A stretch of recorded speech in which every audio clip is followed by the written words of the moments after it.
Okay guys. Okay mga kanegro. Ito yung isa sa pinakamabilis na pamaraan sa pagkakanto sa bintana. So gagamitan mo ito ng level bar. Yan. Sakto mga kanegro. Kitang kita nyo naman. Nakasentro.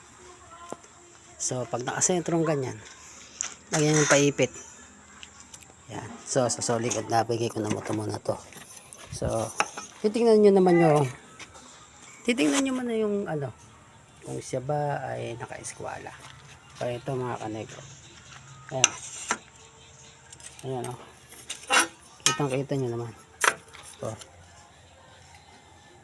pikit na pikit mga kanegro. Pikit na pikit. Hahagurin mo siyang ganyan. Yes. Pikit na pikit yan. Yan yung tamang proseso sa paghahamba. Diba? Ito yung halo. Ako lang mag-isa yan. Kanegro. Tumitira niya. So, yan ay aming bahay na pinagsisikapan ng aking anak para anak kong nasa ibang bansa nag-aalaga ng mga bata. Maliit lang ang sweldo mga kanegro. Yan. Gusto namin mayari sa pagsisikap niya ay meron siya isang bahay na makukuha sa loob ng taon na kanyang kontrata. So mga kanegro, abangan nyo sa mga susunod na panahon, mga araw.